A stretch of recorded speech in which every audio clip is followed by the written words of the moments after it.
बुला ना जाफर भाई लेफ्ट में।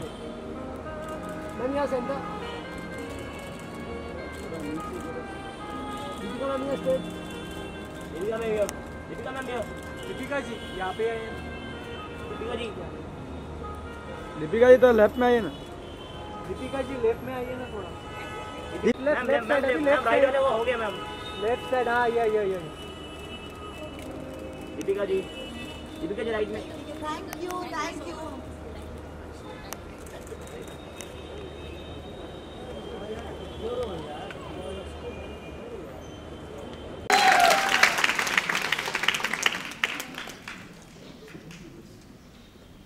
Good evening everyone, my name is Tamara Nambiar and I will be introducing Deepika Padukone. As a celebrity, the choices she made every day were subjected to public controversy and criticism. Nonetheless, she always managed to stay strong and poised. Her formula was, be authentic, be yourself. Deepika, I have a few questions for you. When I grow up, I want to become an artist, a scientist and a singer. When I read your story, you were a great badminton player but chose to become an actor. How did you choose from an actor and a badminton player? You know, the same way that you want to be an artist and a scientist, how do you feel? You can achieve both, right? You feel like if you set your heart on something, you can do that. And then you want to do something else and you can do that too. So honestly, when I was growing up, even before I realized, I started playing professional badminton. But it's when I was a teenager, I realized that maybe this is not something that I want to continue and pursue and play professionally. And every time I watched a movie, somehow I felt like that's where I belonged. So it's my gut that told me that I wanted to transition from being an athlete to being an actor. And then I followed my gut. You know what gut is? Like your instinct, like that voice inside you that tells you what is right and what is wrong. That. Thank you. You're welcome.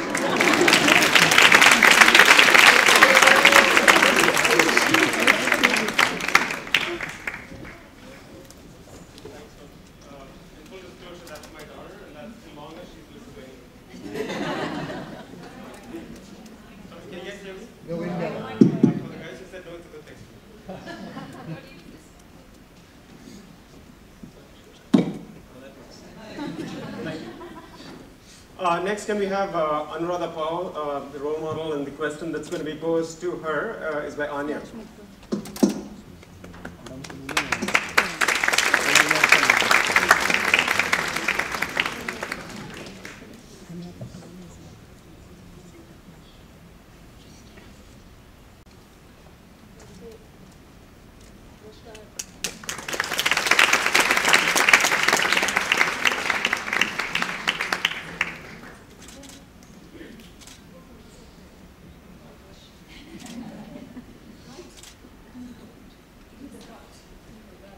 Good evening everyone, I'm Anya Ibrahim and I've written for this book.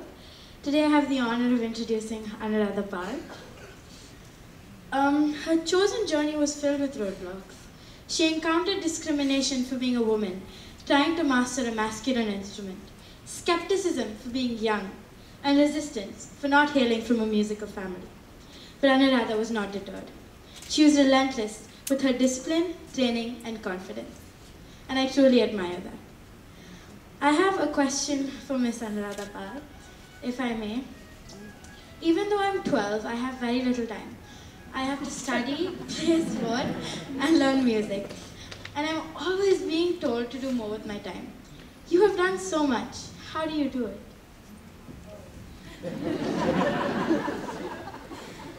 Firstly, I don't think I've done so much. That's very kind of you. Thank you so much for this great honor, and privilege meeting you, ma'am.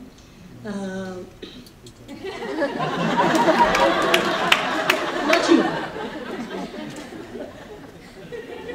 That was deliberate.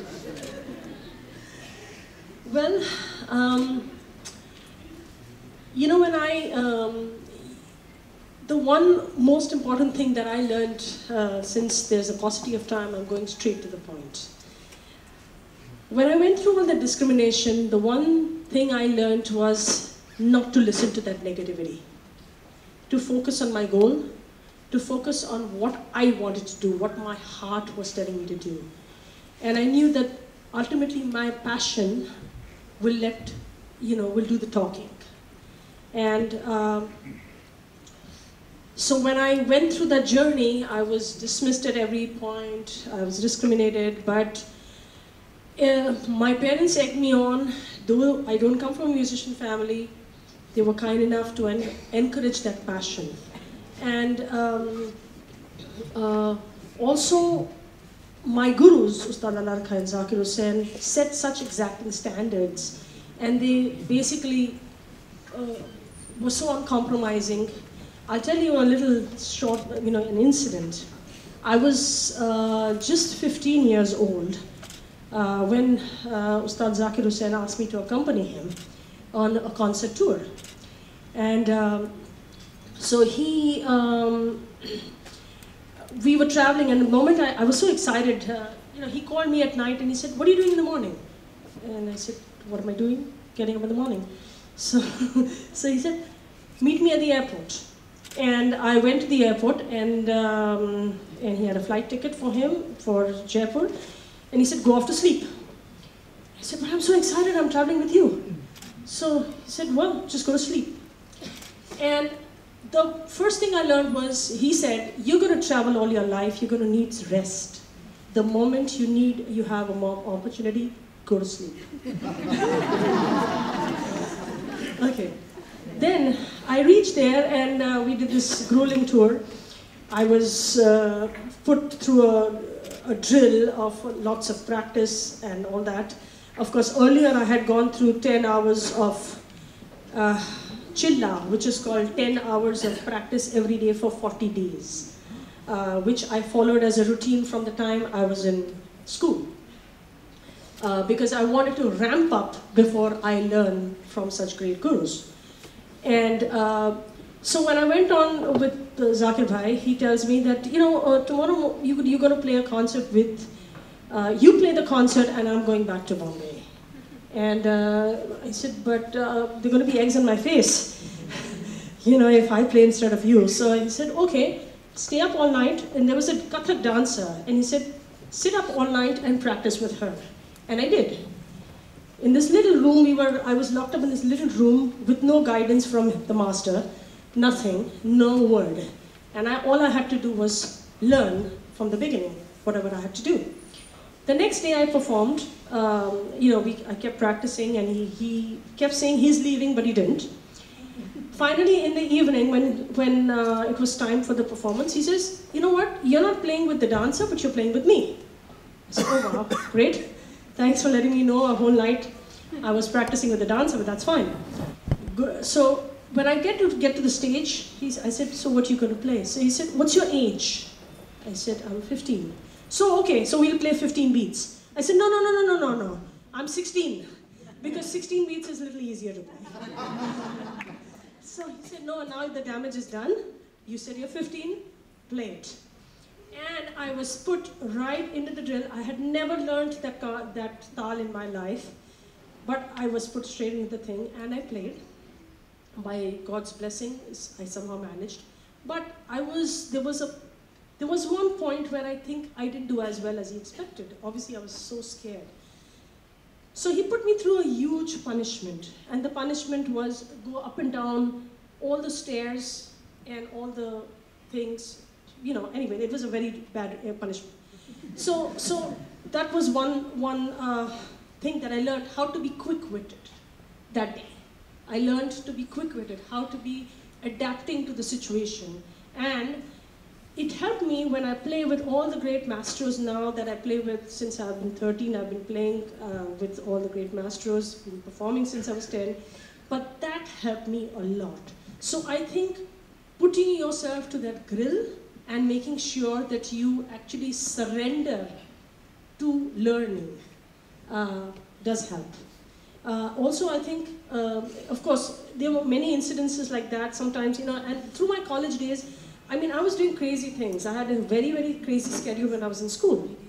By the way, to answer your question. I used to get up at 5, practice, go to school, come back at 3:30. From 4 o'clock to 6 o'clock, do my homework and studies. No time to play, no time to rest, no time to do anything. 6 o'clock leave for my gurus, 7 to 10. They're all the way from Juhu to Nepean Sea Road. Travel and come. And till 11 o'clock at night, go back to my house. Again, the next day, the same drill. So I think all these things, so I personally believe that hard work and really, really focusing and being determined about what you want to achieve is really, really important and is the driving force. What also, so I mean, when you say how did I manage my time? Yes, the most important thing I would say I learned from my father was how to multitask, how to completely be focused and disciplined about everything, orderliness, timeliness, punctuality, being able to do many things. So I think all these things really, really matter. And incidentally, last, just to tell you on a very personal note, it was 2017 was a very bad year because I lost 5 family members. And in 2016, when my father got an epileptic seizure, it was just 3 hours before a major concert that I had. And when I was winning him into the ICU, he kept saying, go to your concert, focus on your goal, okay? 2017, when he passed away, 3 days after that, I had a concert right here at the Sophia Baba Hall. And my mother came to encourage me in the concert, 3 days after. Last night, I had to take my mother to the ICU. I just was up all night in the hospital looking after her, and I've just come straight from the hospital here. And the only thing she told me yesterday is, you're not going to break your commitment. You're going to stand by what you did, and that is the true meaning of being a professional. These days, people think being a professional is about how you earn money. I don't think so. I think it's about how committed and dedicated you are to whatever your art is or whatever your passion is. And it's about making sure that you stand by your word and become a person of character. And that's what I truly believe is important to be able to achieve one's goals.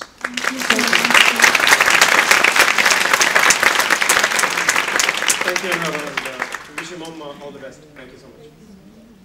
For the next role model, let's have Moksha come up here, and she's going to pose her question to Brinda Somaiya.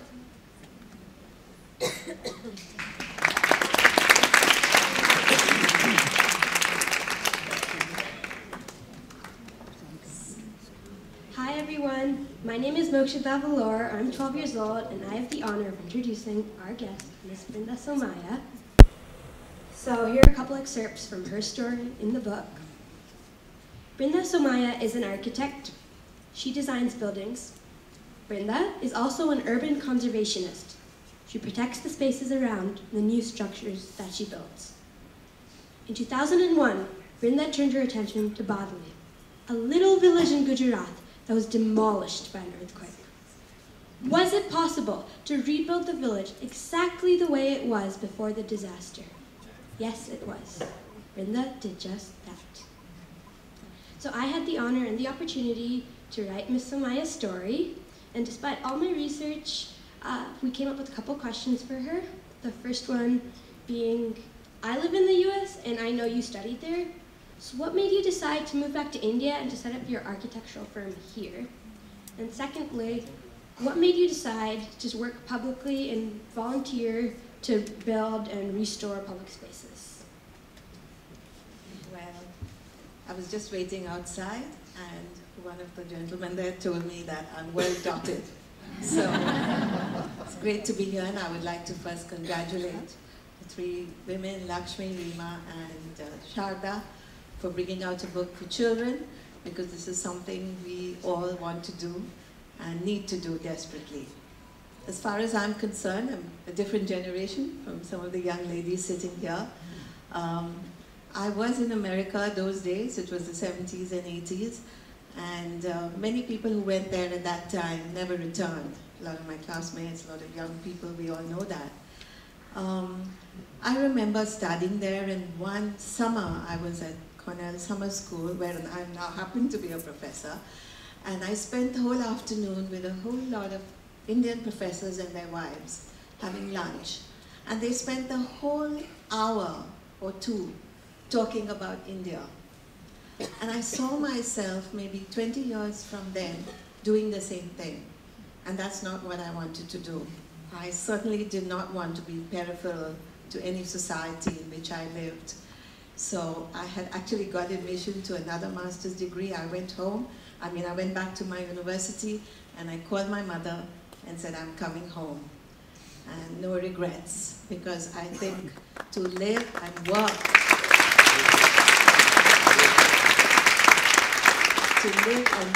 in a country as rich in its culture, in its diversity, in its language, in its food, in its art and its culture, and feel that you are part of it, to me that's the most important thing. And that's why I came home. Yeah.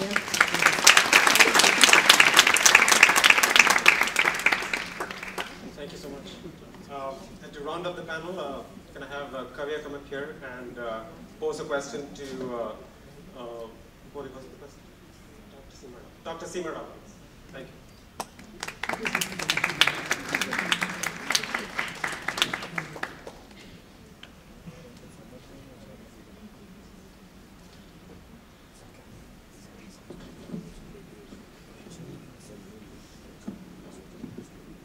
I'm Kavya Tavalor, and I'm here to introduce Dr. Seema Rao. Seema Rao, first Indian woman commando trainer.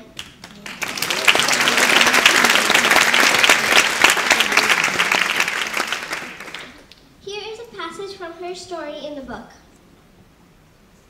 As a child, Seema was bullied.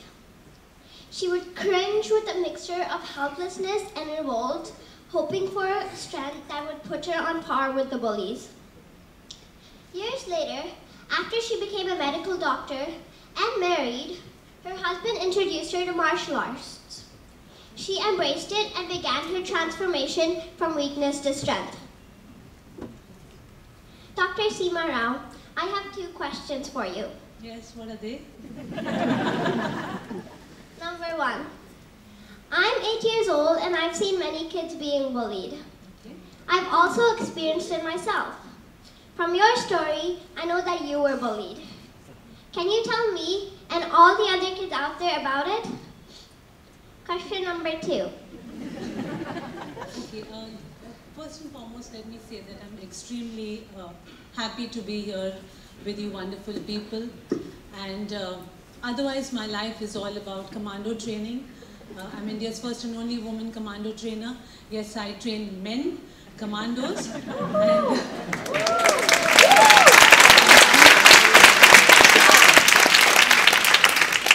And I go to the nook and corner of the country. I go to ice-clad mountains, scorching hot deserts, and dense jungles, and I train the commandos. So if you look at me, you'll wonder how I reached commando training. Well, it was not my life's design to be there. We all believe in destiny, so that's what destiny had something else in mind for me. So I started off as a doctor, but ended up training commandos of the Indian forces. I'm going to talk about my childhood because I think certain incidents in our life change the way we think and change what we want to become. One of the incidents was way back in school. What's your age? 8. 8. I must have been about 8 or 9 years old when there was an incident in school that, changed me. There were these, girls in our class, and they were, ones who had failed the class. So they were about 2 years elder to all of us. So one day what those girls did is they, lit some firecrackers under the desk, and one of the girls' uniform caught fire. And everybody ran helter-skelter, and there was only this girl whose uniform caught fire, and obviously she was hospitalized. And everybody was asked in the class that who was responsible for this.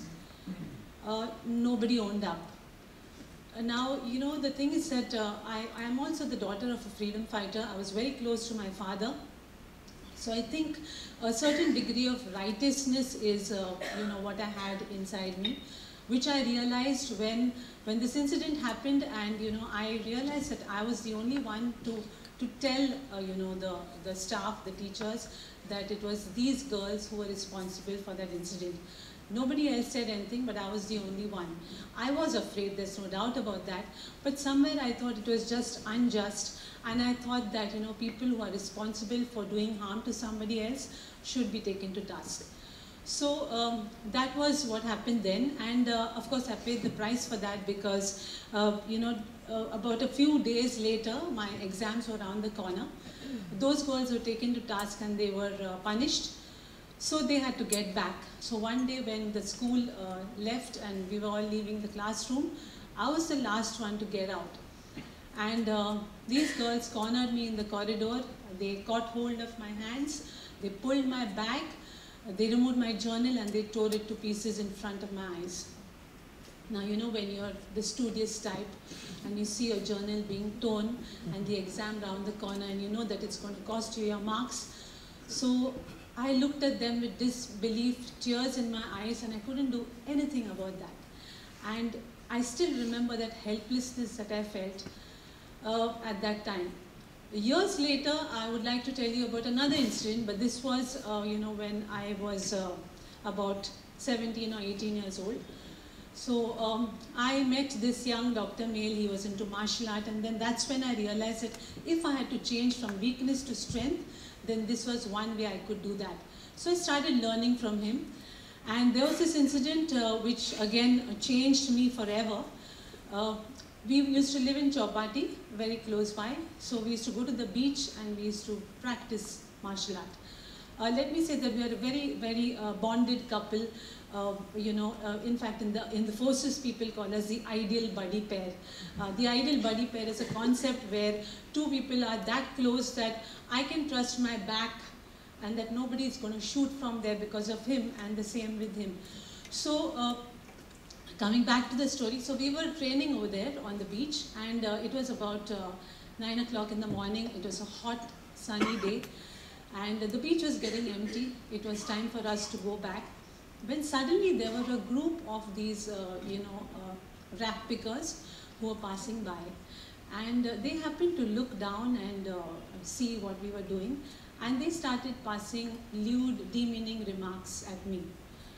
We decided to just ignore them, continue with the training. And once we got off, they were standing at a distance and we had to pass by from that route. So my husband said that, okay, now that those guys are there, you're going to have to face them. And saying this, he moved out of that place. I think that was very important. I thank him for that, because I think that day I decided, or I learned to fight my own battles. As I walked towards them, I was very scared. So I decided that maybe I'll just walk across and finish with the whole thing. And suddenly one of the guys came and stood in front of me. I was looking down and he was in front of me. I moved to the left, he moved in front of me. I moved to the right, he moved in front of me again. So he was obstructing my path. I was looking down and I was very scared. And slowly I looked up at him.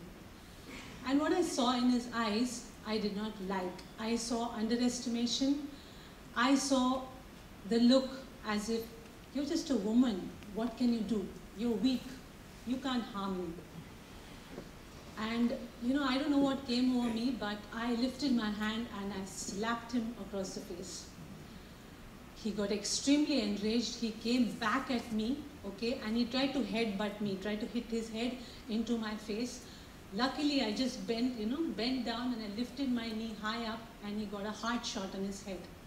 In the meanwhile, the other guy who was with him, he came towards me, he opened up a knife and slashed it across my body. Thankfully for my reflexes, I just moved out. My t-shirt tore, but not my skin. I was enraged. I grabbed his hand and I just threw him down on the ground. Soon there were other people who came there, and the rest is history. But what I want to say here is that bullying is a very common thing that happens to all of us, I think. But I personally, I didn't want to be on the receiving end of that. I was weak, there's no doubt about that. But I decided that that equation had to change. I couldn't stay weak forever, so I wanted that equation to change. And later on, of course, my life has been full of a lot of hardships, 2 near-fatal injuries during the 20 years of training the forces, and bankruptcy, and not wanting to have my own biological child, a lot of all that stuff. But let me say one thing at the end of the day, if you're happy with what you do, and if you face adversity, looking at it, eye to eye, then that is what makes all the difference.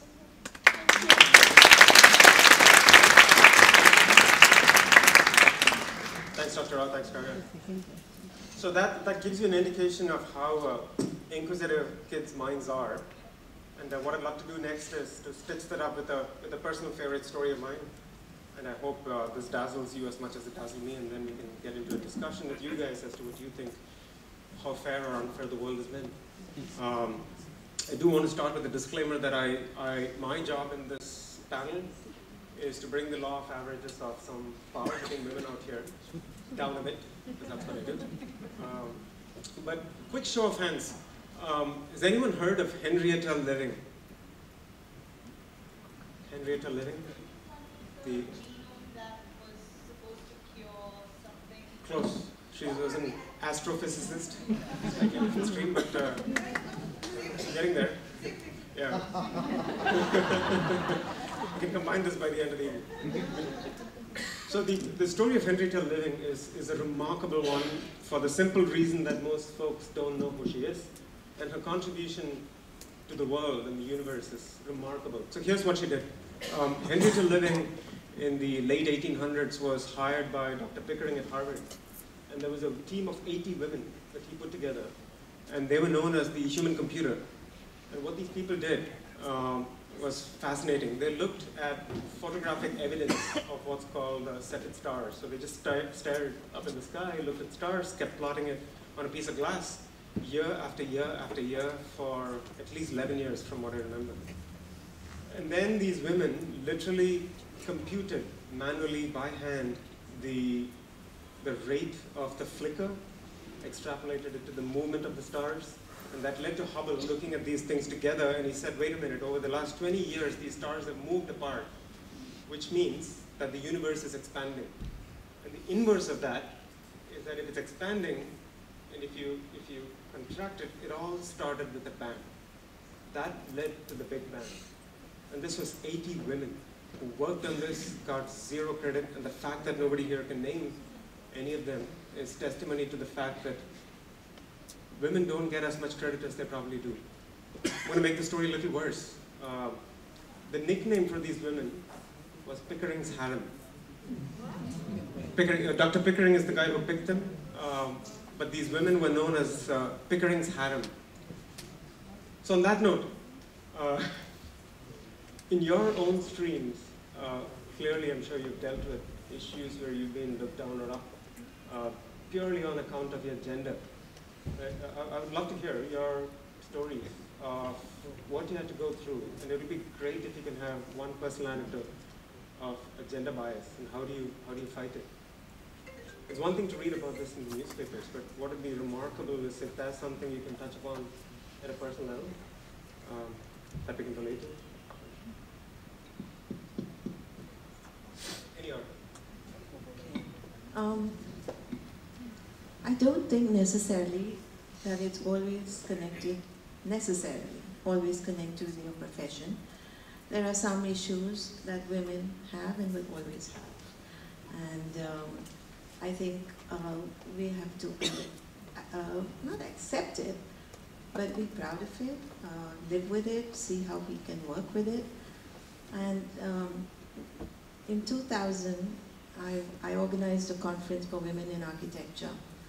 And 10 years before that, I had tried to organize one when I said I wanted women's work to have an exhibition, but it should be their work. It should not be women who had worked with their fathers or their brothers or their husbands, because that's what happens in architecture. The women always push back.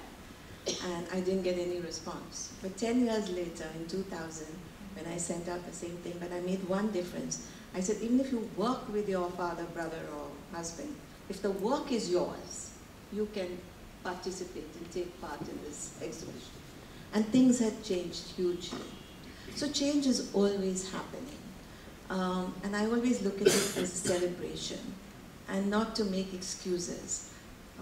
You know, I've been working now 40 years, and I never thought that I'm in a man's profession all the time or that it's a struggle. I think one accepted certain issues and worked within those constraints, because we have advantages too. It's not that we don't have advantages being women, but I know it's not easy. But I do want to say one thing that bothered me. I was on a committee in Delhi, in the Paryavaran Bhavan, which is the Ministry of Environment, and I was on that committee.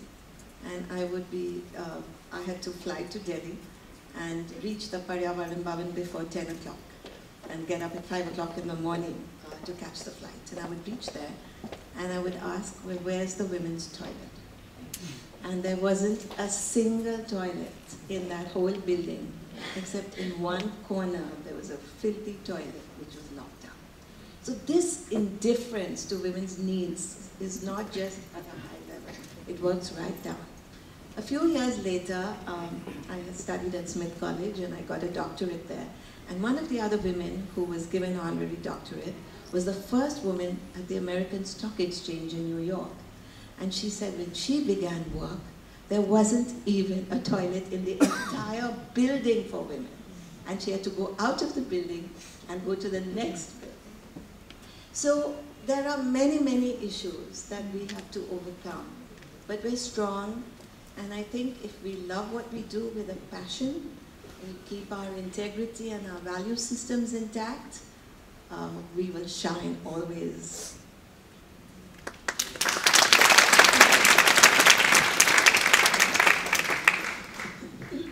Well, mine is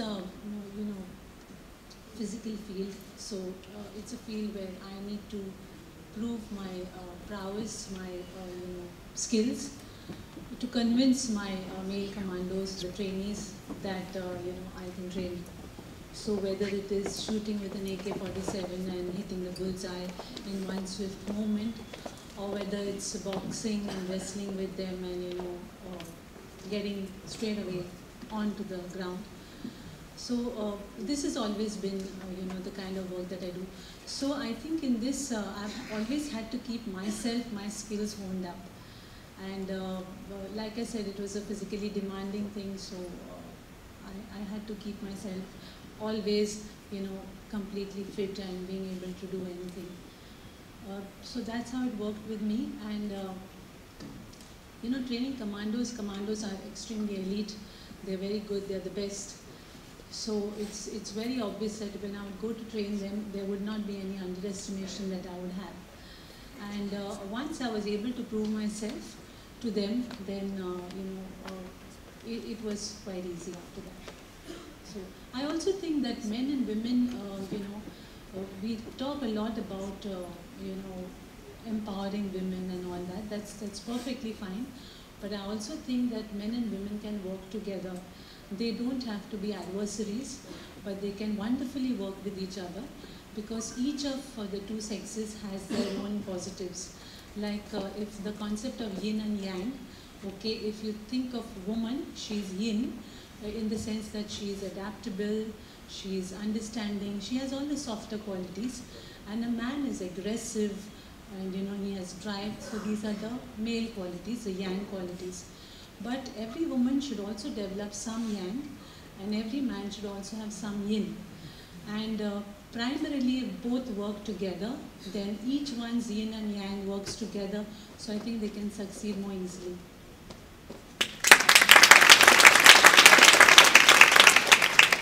Well, I had it very tough. I'm not going to say, fight shy of saying that.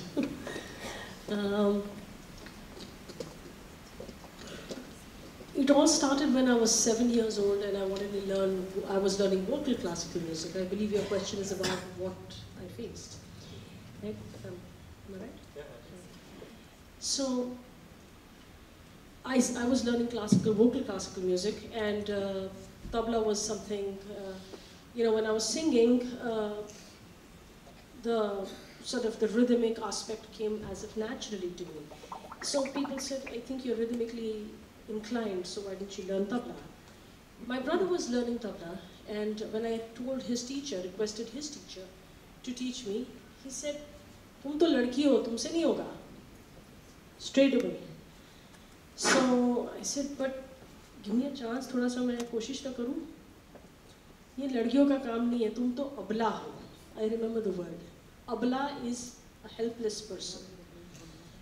So I persisted, I learned, I just asked my brother a few tips, and I started learning on my own.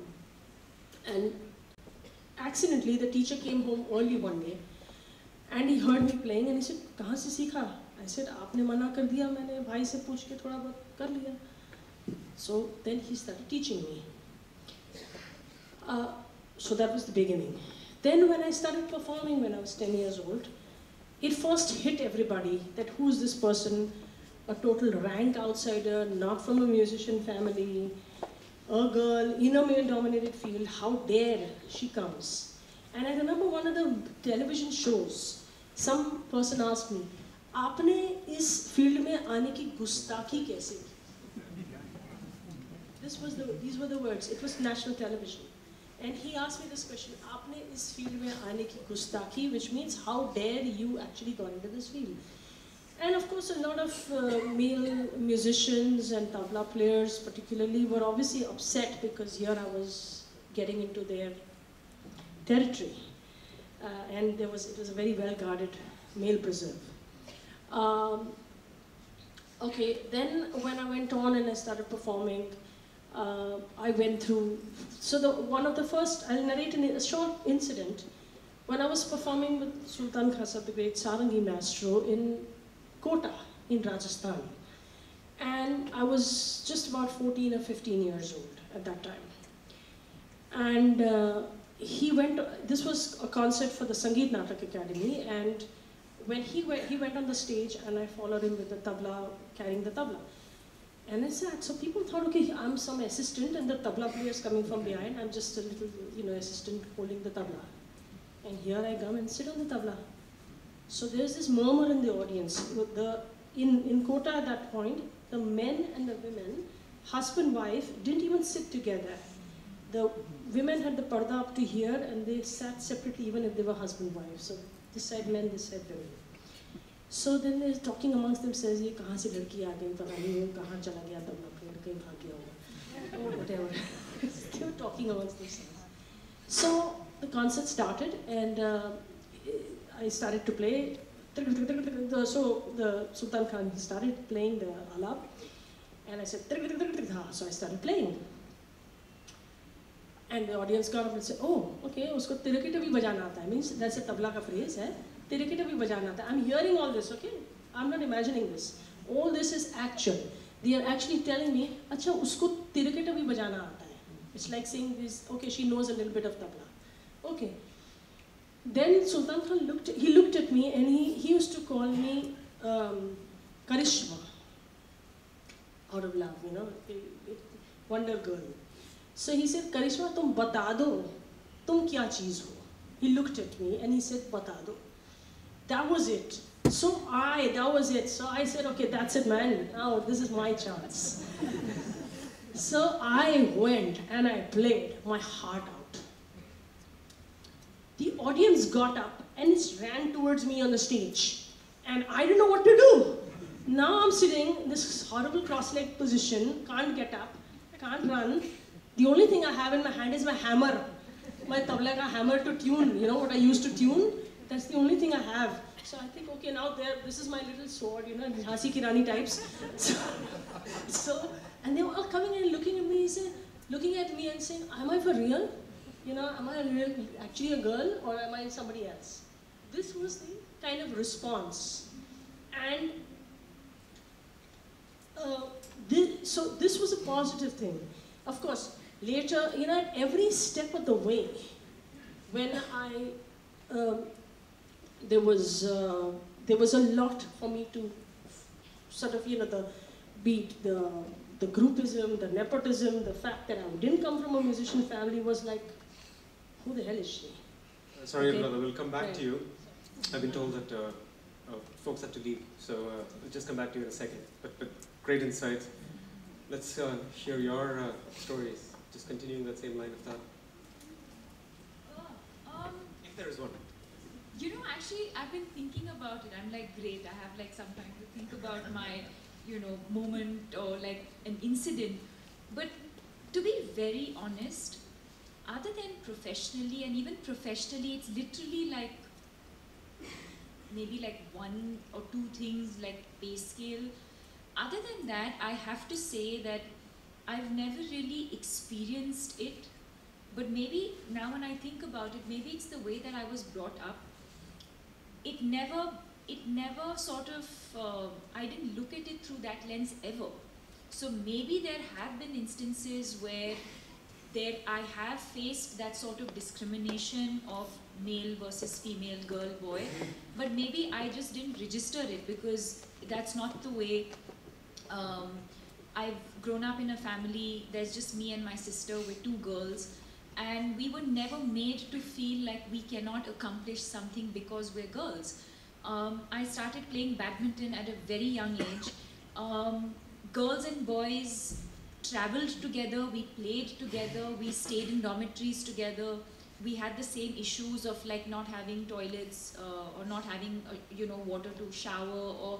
So the issues in that sense have been the same. Again, maybe if I think of it, maybe the prize money that the guys got was a little more than what the girls get. Today in film, there's no lack of opportunity.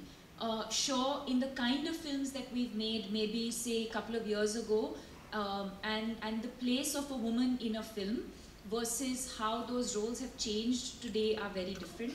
And of course the pay, which is again something that, you know, I'd like to speak for myself and say that for myself, I think I've been able to bridge that gap in terms of what my male contemporaries are getting versus what I'm getting paid.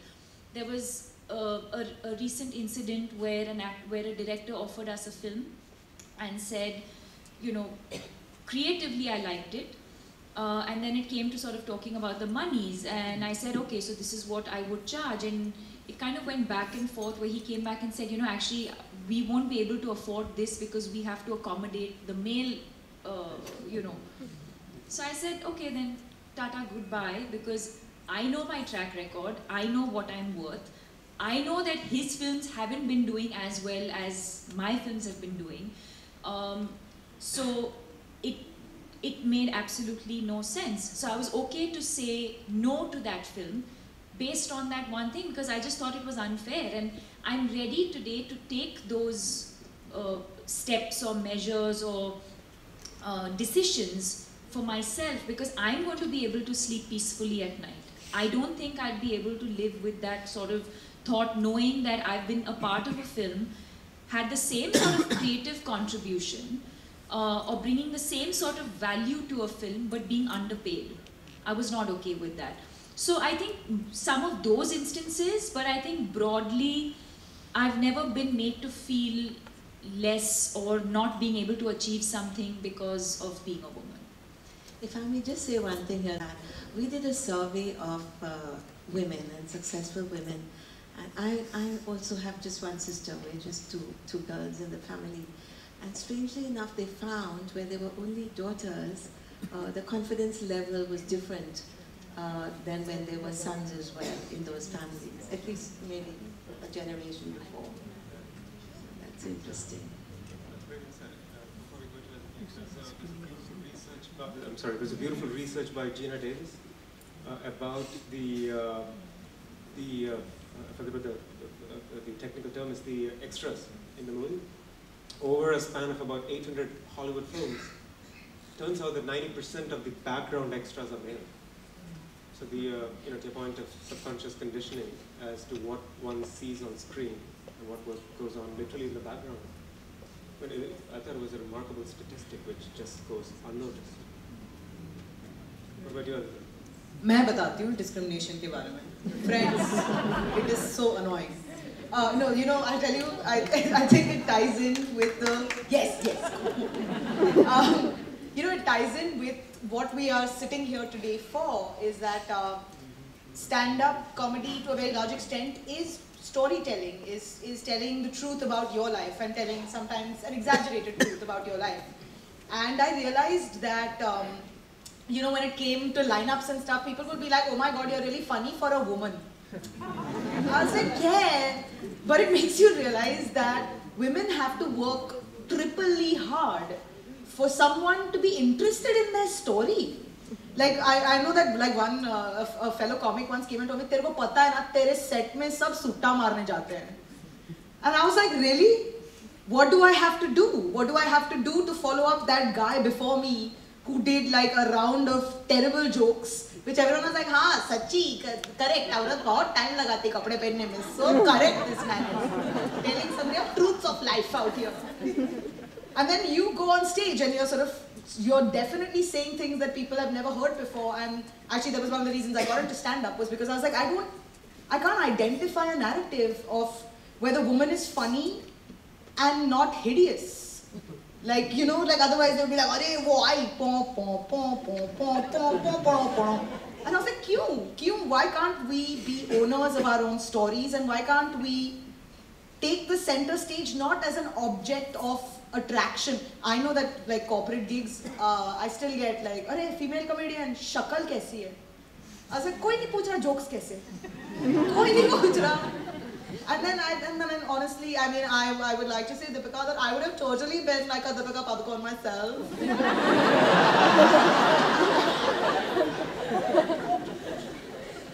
But I like to eat. Me too! Oops, I should be saying me too, but I just asked for samosas and they had none. I see you backstage by the snack plate. With the chutney, mixing with the sweet chutney. Yeah. When is this? Should they just bring these on? Yeah.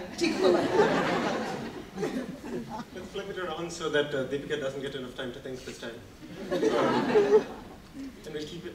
I'm very curious to see what these little chicks are. You guys are being judged. It's a score of 1 to 10. Is your wife saying you're terribly boring, like...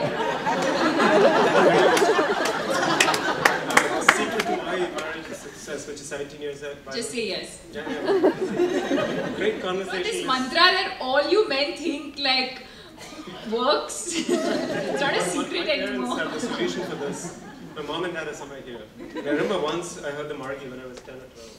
And Dad told my mom that, hey, listen, we're going to solve all the big problems. You guys can solve all the small issues, right? All the fiscal issues, the monetary issues, kids, tuition, education, etc. So my mom asked him, what the hell are you going to solve? And he said, well, us guys will get together and solve the Arab-Israeli conflict, cure the cancer, which is what men do. Get together, have a couple of beers, talk philosophy, speak Parisian actually. You guys do the heavy lifting and get paid less. Well, let's flip it around. So, one of my favorite comedians, Chris Rock, made this comment that we live in a time and age. I thought he was going to say you. Yeah, I know. After this, you might bump it up a notch and get up to be. Oh my God! So work here also. Yeah. I know. Impress me. So Chris Rock said,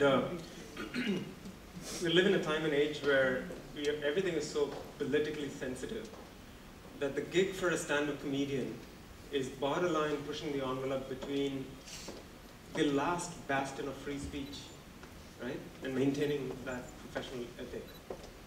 and I can clearly see how lines can get blurred and things get taken out of context, etc. What's your stance on this, being in the profession? You know, I think actually political correctness is not the biggest danger to comedy. I think that, in fact, we have lived in a world where easy laughs have been derived from too much cruelty. And the fact that we are pushing back, you know, the fact that the world is pushing back and saying this is not okay, that you can't, like if you're hurting somebody, you're perpetuating a very harmful stereotype, be better. And I mean, of course, we're all going to make mistakes on the way. We're all going to do terrible things, and I have said several and done several politically incorrect things that I sorely regret right now. But having said that, you know, the push towards political correctness as the bastion of free speech, I really don't think it's a problem. And the truth is that because a lot of the narrative has been largely male, a lot of the narrative has been कि औरत को time लगता है कपड़े पहनने में, उसको driving में आता है, oh no, wow.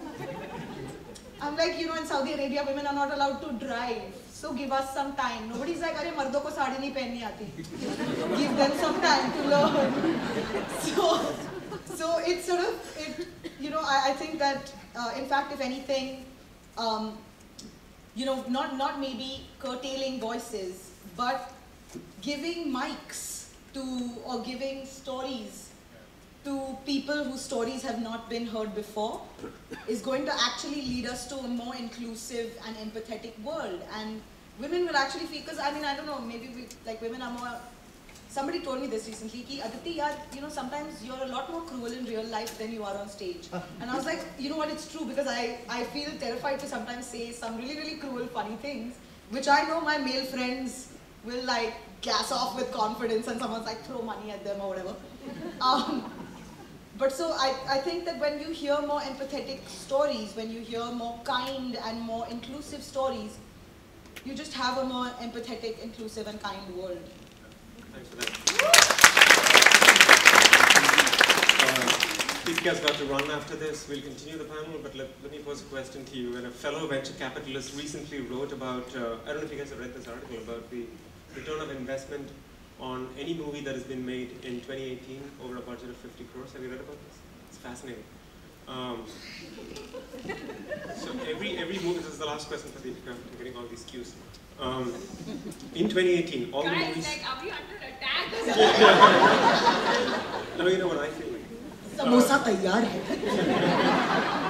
hai. So all movies made over a budget of 50 crores, over, in 2018, there are many data points that were remarkable, including the extremely poor ROI on all movies made by the Khans, but leave that aside.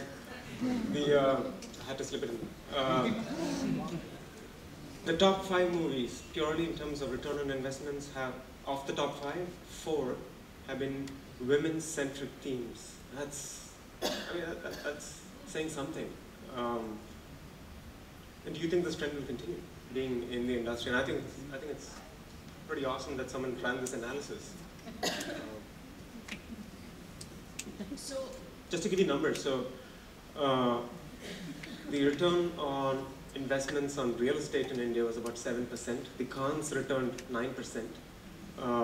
Women-centric movies, the top 4 out of the 10, or the 5, sorry, returned well north of 25%.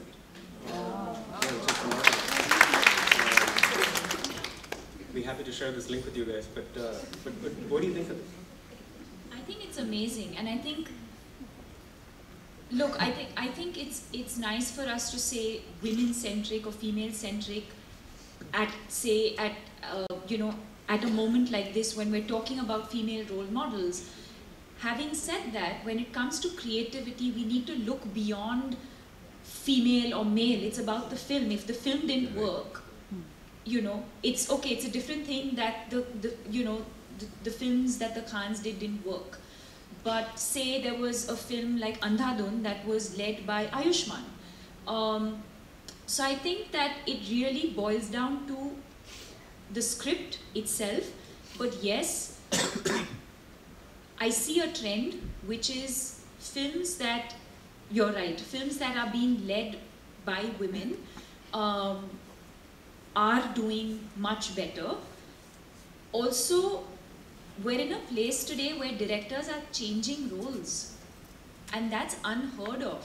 You have, you know, if you have a script that sort of has a male protagonist, and suddenly directors are like, 1 second, let me just flip that, let me just make that a female protagonist, and then go to so-and-so with the film. So you hear of a film that was offered to a male actor like 2-3 years ago, and it's coming back to you now with a female protagonist, is a huge achievement, you know. But as a creative person, I would not like to make this distinction of like, you know, male-led and female-led and all of that. I would just say that I think great content is what is really working right now. And I think a lot of that has to go to the audience. They're ready for that. I don't think it matters today anymore who is in the movie. It really depends on the kind of story that's being told, you know, how well the director is telling that story. You know, so there's a lot of these factors also, I think, that are playing a very, very important role in, you know, in the success of these films. You know, it's not, I don't think you can blindly say, okay, so-and-so's in the film, so let's go and watch it. I think 2018 was a clear sort of, you know, on that, you know. So you have to sort of, right from the promo, the posters, all of that, I think that the audience has that pulse. I think they know instantly from the minute that first trailer goes out, they know at that very moment whether they want to watch that film or not. Of course, there are films that may not be sort of trending right from the start, but then they release on that weekend and there's that word of mouth that sort of, you know, helps elevate the film. But yes, I think gone are the days when you just had like a big star on a film poster and that film worked. Yeah. Thank you. Read my samosas.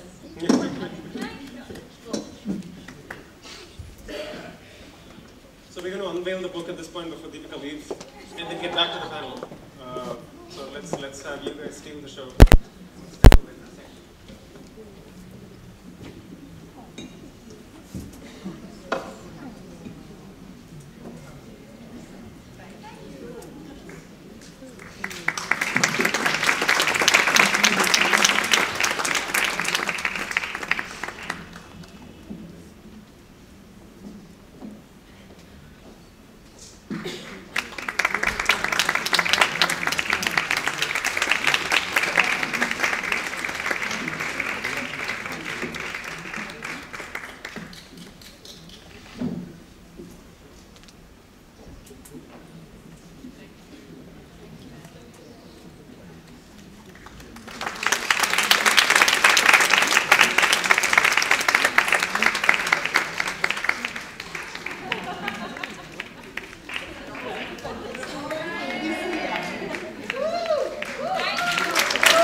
Deepika ji चलो तो